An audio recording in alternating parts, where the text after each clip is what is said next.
Here we are. Hello, everyone. It's Michelle, and I'm coming at you from Indiana with Sarah down in Virginia here. And we are so excited. It is National Agriculture Week. We wanted to be able to provide some tips and tools for the people of agriculture to do a better job of celebrating our business. And we are focusing on stress management today. And I am just delighted to have Sarah with us. Sarah is actually a senior getting ready to graduate, right, Sarah? Yes, ma'am. Yes, from Virginia Tech, and you can hear the Southern drawl there. She's originally from North Carolina, a former State FFA President, and a young woman who I've had the opportunity to hear about from a colleague for a couple of years, but get to know in the last couple of months. And Sarah, I just want to say thank you for coming and sharing your journey and handling stress and anxiety and depression as a young person.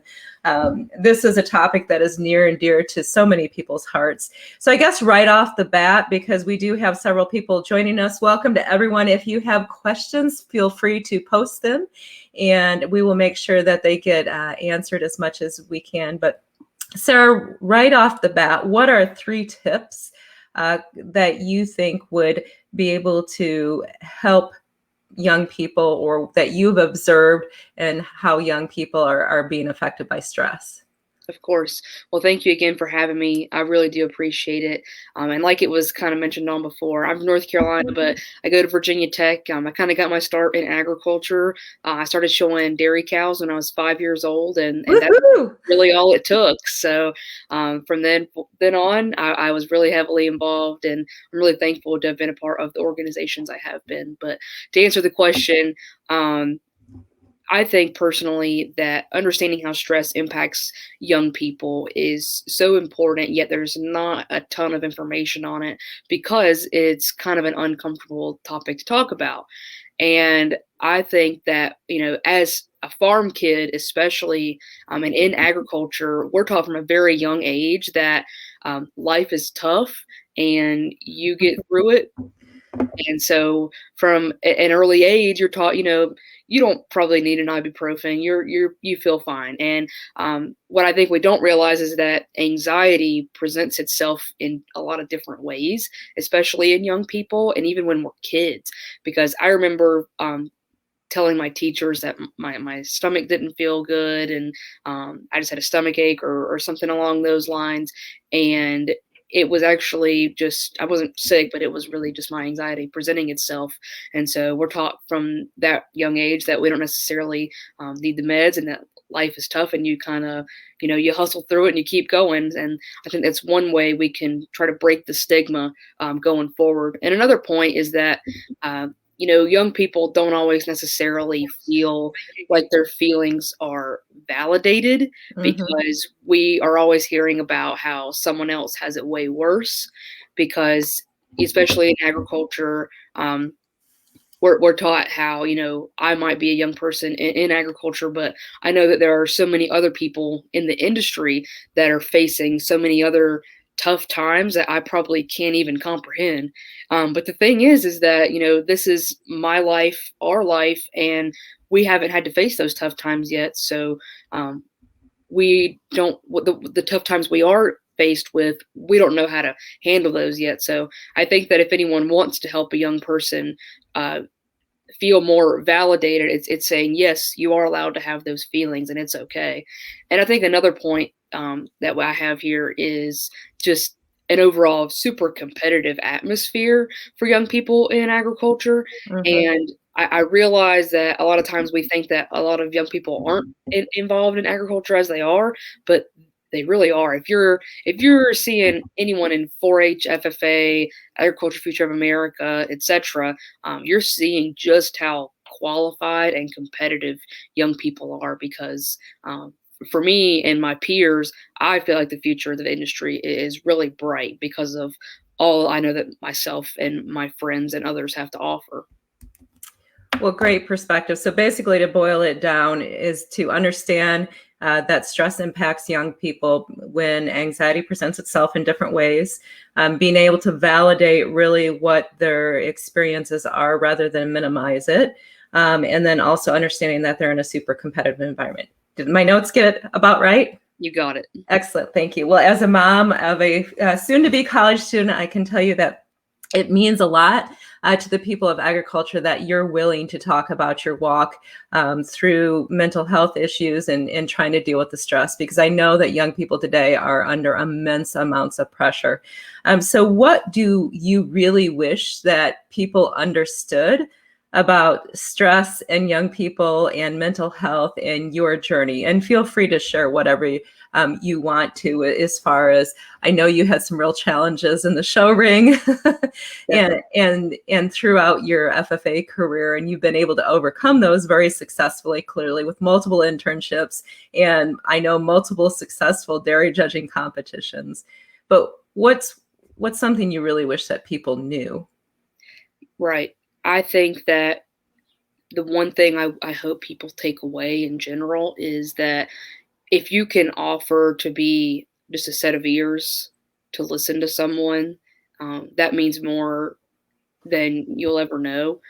And even if you don't necessarily feel like you're qualified or something along those lines, maybe even just offering the idea of, would you like to talk to someone about this? Because I know that when I started seeing a therapist and a counselor, that was the biggest step I could have taken, because having kind of that third party reference is really helpful. And obviously they're a qualified professional at that point. Sure. So that is very helpful. And to me, when I was younger, it's, that when I was 5 years old and I got really nervous showing cows, that wasn't, someone's first thought. And to explain that a little bit more, my brother started showing dairy cows at the 2003 North Carolina State Fair.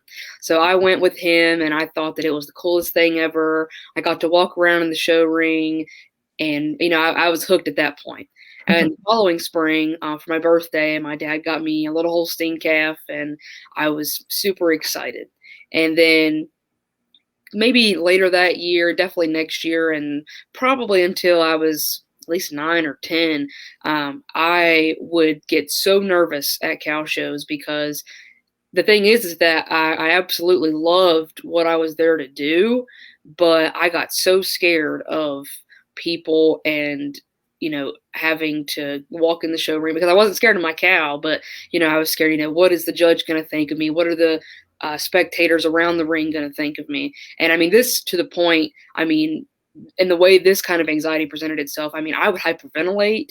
My stomach would get really upset. I would even throw up. I mean, it was. And my mom would talk me through it. I'm really thankful she was always there to do that. I mean, she would give me Pepto and try to help me breathe through it. And eventually my parents kind of gave me that ultimatum of, you seem to like doing this, but if you can't get over whatever this is, I don't know what we're going to do. And I mean, that was really tough for me, because I didn't really know what was going on either at the time. So I did get through it. And to me, I think it's because at that age, of course, I was just in 4-H, and stuff through 4-H, such as presentations or even just going to meetings and talking to other kids my age, that was really helpful. But I hope that young people in agriculture and those that have support systems in their life can realize that talking to someone is really necessary, because even if you don't have a huge big thing going on in your life that's supposed to be super stressful, it's so helpful to talk about it anyway, because you never know what can be buried within you, and there's always something to work on, and that's not a bad thing.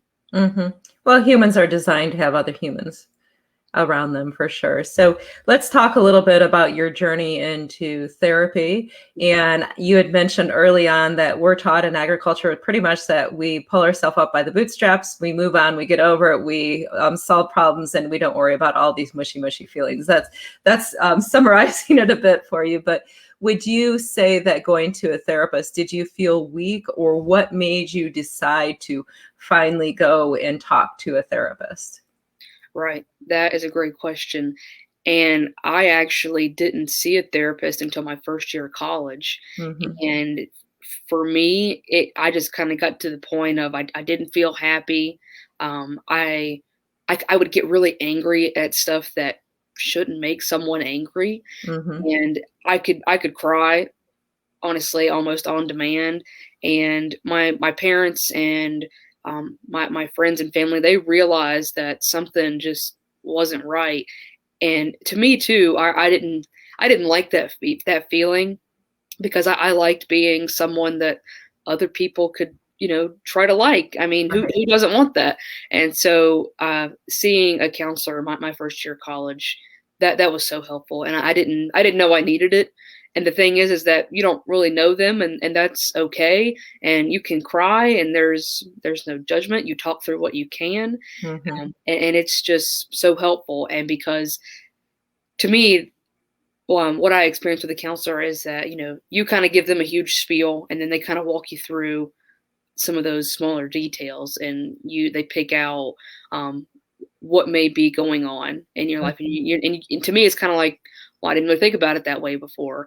And then they'll try to give you a few steps each time to, go forward with that. And that's something I really appreciate. And I think everyone should try to see a counselor or a therapist. Okay, so the average age of the American farmer is 57 years old, male, and I would suspect highly unlikely to seek out help. What would you do to encourage them to find help? And that's a really great point too, because if most farmers, and I'm sure many of them are kind of like my family, and my own father, heaven forbid, he's kind of to that point where, I don't really have time to do that. I have things to do. Hmm. I get that, and it's kind of a shame that we're taught to put ourselves on a back burner and put others first. And sometimes there's nothing wrong with that, but at the end of the day, I think you really do have to realize that, your feelings and your mental health are very valid and important too, and they deserve to have some recognition. And I know that there have been initiatives across the country taken to, kind of start the talk about mental health. As far as getting it out there, as much as I would like for it to be possible, I mean, I wish every producer had access to Zoom, and a counselor via Zoom, because that's how I'm doing my sessions right now is Zoom. But I do realize that rural broadband is an entire topic in and of itself. But hopefully one day that won't be as big of a deal as it is now. But making the time for yourself is extremely important. And of course, I'm only 22 years old, so sometimes, it's hard for me to comprehend what that would look like if I was 30 years older, and Hmm. in the situation that many of our producers are. And of course, I mean, most of them, as of right now, I mean, most of them are male too. So especially in ag, you're taught that, you have to be strong, tough, Yeah. and that sort of thing. So, um, really breaking the stigma is so important. And how we go about doing that for the future, I'm not sure, but I think there's some really great initiatives going on right now to do that. There are many, and it helps to have young people like yourself that are willing to talk about it. And Ashley had noted as well, thank you, Ashley, for chiming in. Giving young individuals a vocabulary to express their emotions is so important. That's absolutely critical. And I would say that's equally as true for older adults as well, to be able to express themselves. Because what I always talk with audiences about is that if our crops have a problem, we diagnose it. If our cattle or our animals have a problem, we diagnose it. We look at their nutrition, we treat, and so forth. And the same has to be true with us, because we can't be adequate caretakers of our land, our animals, or our agribusinesses if we can't be healthy ourselves. And as you said, breaking the stigma is so critically important. For those of you watching, if you're not aware, agriculture has the highest suicide rate of any sector in the country. And that's a really sad statement. And Sarah, I did not tell you this beforehand, but our very rural high school here in Indiana actually just lost a 14-year-old who died by suicide. So this has bubbled up, and I wanted to kick off this series of Facebook Lives during National Agriculture Week with a young person to honor the younger generation, because I think sometimes we gloss over your feelings, honestly. So you gave me permission to share this, so I'm going to go ahead and do so. Medication is one of the solutions that you have found, and I'm so happy that you are able to feel better and that you're able to perform up to what I know to be extremely high standards that you have for yourself. Can you tell us a little bit about your journey in medication and having it help you manage depression and anxiety, please? Sure.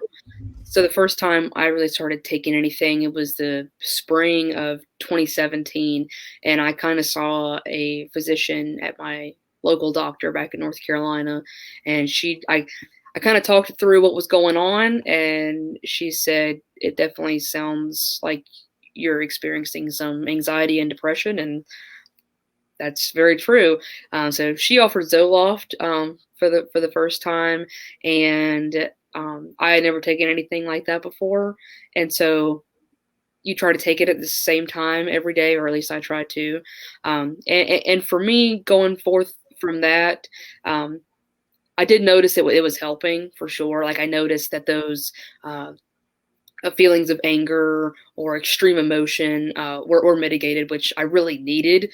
But at the same time, I still felt kind of tired all the time. Mm-hmm. And that's something I really wanted to get away from too.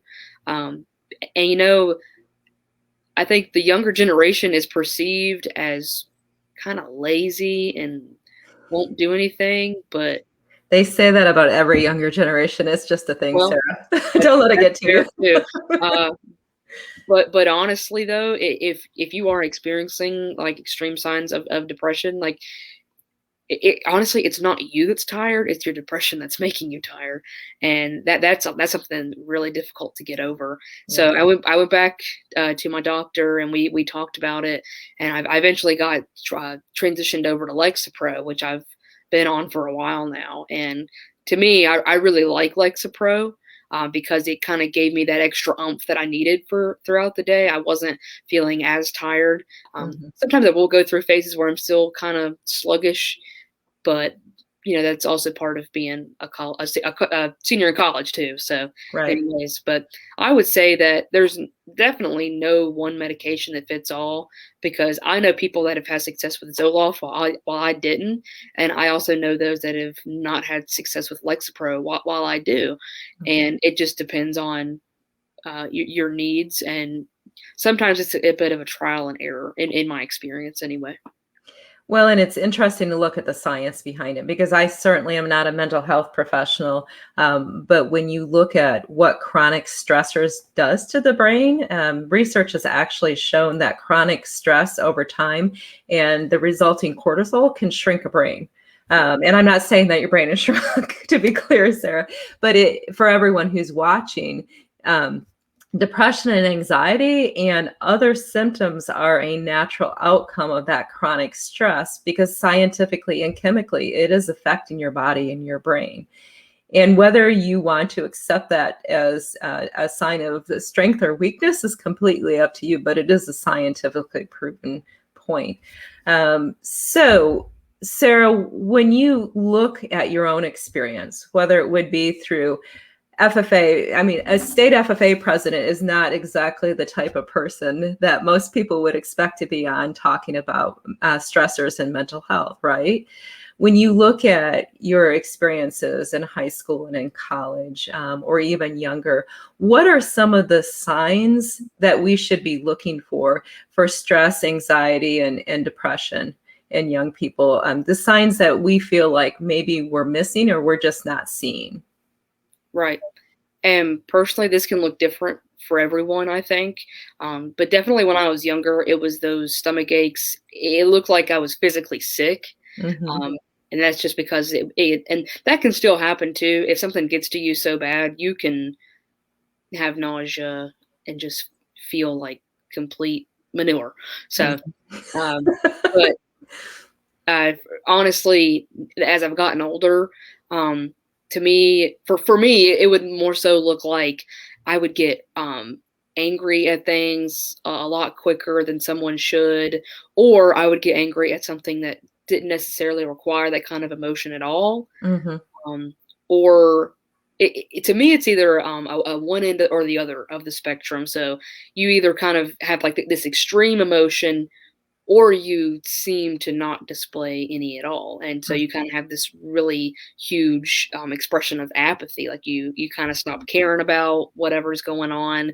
And I know for some people that can look like, if you're really depressed, then you kind of stop doing schoolwork and you don't care about it, even though deep down you probably do. And for a lot of people that have anxiety and depression coupled together, they're very hypocritical conditions, because your depression will tell you that you don't want to work on something and you don't care about it, but your anxiety is also in the back of your mind saying, well, we have to do this, it should have been done yesterday. And it kind of sits there and dwells on you for a long time. And then and then when you do get your depression sleep, if I can say that, then your anxiety doesn't let you get good sleep or good rest by any means. So that's just what I've experienced personally. But for me, I'd say that it's something that would look different than the norm. And of course, everyone's normal looks different, and that's okay. Yep, that is. Well, interesting perspective. Ashley asked a question as well, and she is Canadian. Access to medications is readily available in the U.S. Is accessibility to drug plans covering neurobiological medications difficult to obtain? Sarah, is yours covered by insurance? Yes, mine is, thankfully. Yes. And I personally don't have experience, Ashley, to offer up, but I can tell you that I have a number of friends whose medications are covered, and it just depends on what kind of healthcare plan you're on. I think that it's safe to say that many farmers don't have the best healthcare plan, and therefore their medications aren't always covered as well. So thank you for that question, Ashley. And thanks to everyone who has joined us today. Sarah, any final thoughts on how stress management and young people can go hand in hand that others can learn from you today? I would say that if you're kind of a spectator in a situation and you see someone different, kind of acting different or expressing different emotions from their norm, I would say to offer the idea of either just being a set of ears to listen and maybe provide feedback when prompted, or ask them if they want to see someone. Try to get the balls rolling for sure, because a lot of times you can say, you should really think about seeing someone, but if the conversation stops there, then so do their thoughts probably. So, offering ideas or maybe even trying to get them some help is extremely beneficial in my opinion. And I mean, and for me personally, like it took my friend saying, you should really go on campus and see someone and make that appointment. And that was a big thing for me. So getting the conversation started, whether it's with yourself or someone else, is so important. And then also just the idea of get comfortable being uncomfortable. And I think that applies to many aspects in life, honestly. But if you're someone that is experiencing maybe a drift in your mental health, and when you do see someone or talk to them, having those difficult conversations is so important, because that's how you get to the bottom of where this started, or how we can go forth from there to not necessarily fix it, but try to mend it a little bit. And even if you're not someone experiencing those mental health drifts, you definitely need to offer up those uncomfortable conversations and do what needs to be done for someone experiencing that. And then the last thing I would say, honestly, is, soak up the really enjoyable things in life. And that's something I think I've learned to do better, especially if you are someone experiencing some differences in your mental health, and that's totally okay. Honestly, the biggest thing for me is that I don't feel like I'm ready to start the day or get going unless I am clean. And taking a shower is one of the biggest. I mean, it gives me so much serotonin to just get in the shower and really get my day started. And sometimes I can have a really rough morning, at the Mhm. barn or something, and I get in the shower and I just have a complete 180, and that is such a big thing for me. And then also, making time for yourself, whether that is hanging out with friends or even taking some time for yourself too, that can really be important. For me, I am an extrovert, but every now and then I do need some time to be alone and recharge, and Mhm. that's really okay. So, I mean, like, so a lot of times during FFA, we were around so many people and that sort of thing, and I loved it. But sometimes it could get, really, really mentally exhausting. So then taking the time to recharge helped me so much. Or if it's something such as food, I mean, going out to a favorite restaurant and getting a favorite snack, or if you're from the South, a nice glass of sweet tea and doing nothing else is so helpful. And really soaking that in, and focusing on what you're doing at that point is really helpful in my experience. So I hope that helped. It did, and it's great insight for all ages, so kudos to you. And unknowingly, you actually brought up several topics that we're gonna be discussing throughout the week. We do have a registered dietitian, nutritionist coming on Wednesday to share foods that can actually help you feel good. I'm pretty sure sweet tea is not gonna be on our list, Sarah, but that's just a Midwesterner talking. No judgment. I'm just teasing you. And then we also have Jason Meadow coming on talking about exercise on Friday of the week, as well as he's a pharmacist, so he'll be professionally addressing medications. But you have offered up great insight. And I just want to remind everyone that this is a difficult conversation for us all. I don't think any of us probably particularly envisioned that we would be talking about mental health or how to better manage stress in agriculture. But I feel really strongly as we celebrate National Agriculture Week that we have to do a better job of celebrating the people of our business and helping those people. So my hope is that Sarah's great insight provided you some tools to be able to take away and perspective at understanding agriculture's next generation. And with that, Sarah, I will say thank you very much. Have a great remainder of the semester and happy graduation early. Awesome. Thank you. And I really do appreciate the chance to do this. I'm very grateful. All right, my absolute pleasure. We will see you all soon. Thank you. Thank you.